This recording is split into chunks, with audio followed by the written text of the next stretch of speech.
દેવકી કંસની પ્રિય બહેન હતી. કંસે તેના લગ્ન વાસુદેવ સાથે કર્યા હતા. કંસ આ લગ્નથી એટલો ખુશ હતો. દેવકી અને વાસુદેવને પોતાના રથની અંદર બેસાડીને તેના ઘરે મૂકવા જતો હતો.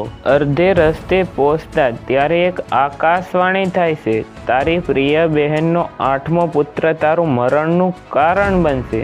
આ બધું સાંભળીને કંસ ખૂબ જ ગભરાયો. દેવકી અને વાસુદેવને કેદખાનાની અંદર નાખી દીધા.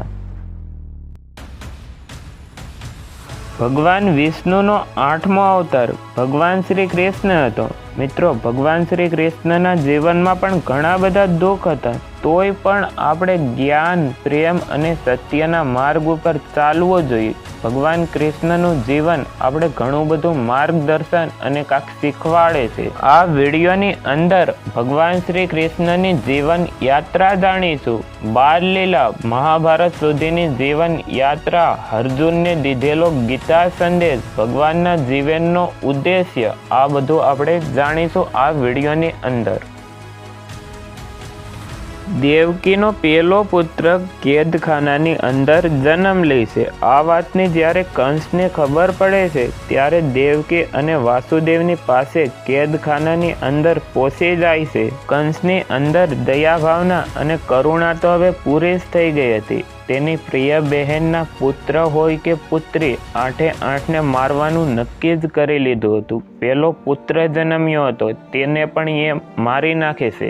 આમ કંસે એક બધાય પુત્ર હોય કે પુત્રી મારવાનું શરૂ કરી દીધું હતું. વાસુદેવને દેવકી સામે તેના પુત્રને મારી નાખે છે. વાસુદેવને દેવકી કંઈ પણ નથી કરી શકતા. મિત્રો, ભગવાન પાસે પ્રાર્થના કરે છે કે હે ભગવાન, મારા પુત્ર અને પુત્રીની રક્ષા કરો. કંસનો હવે પાપનો ઘડો ભરાવાનો શરૂ થઈ ગયો હતો. જ્યારે 8મો પુત્ર જન્મવાનો હતો ત્યારે ભારે ગાંજવીજ સાથે વર્ષા થવા લાગી.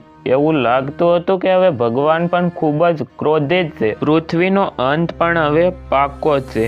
હજી તો દેવકી અને વાસુદેવની આંખોના આંસુ સૂક્યા પણ નહોતા. હવે એ સમયની શરૂઆત થવા જઈ રહી હતી. ધર્મ, ન્યાય અને પાપોનો હિસાબ. ભગવાન વિષ્ણુનો 8મો અવતાર જન્મ લેવા જઈ રહ્યો હતો. જ્યારે ભગવાન કૃષ્ણનો જન્મ થાય છે દેવકીના 8મા પુત્રનો, ત્યારે બધાય લોકો સૂઈ જાય છે.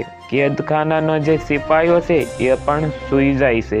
દેવકી અને વાસુદેવ ખુશ પણ હતા અને દુઃખી પણ હતા. તેના આ પુત્રને પણ કંસ મારી નાખશે તો ત્યારે કેદખાનાનો દરવાજો તેની જાતે જ ખુલી જાય છે. દેવકી અને વાસુદેવ સમજી ગયા હતા આ ભગવાન સ્વયં છે, પણ આપણે કેદખાનાની અંદર ના રાખી શકીએ. એટલા માટે વાસુદેવ એક નાના એવા કુંડાની અંદર ભગવાનને બેસાડે છે અને ગોકુળ મૂકવા જાય છે.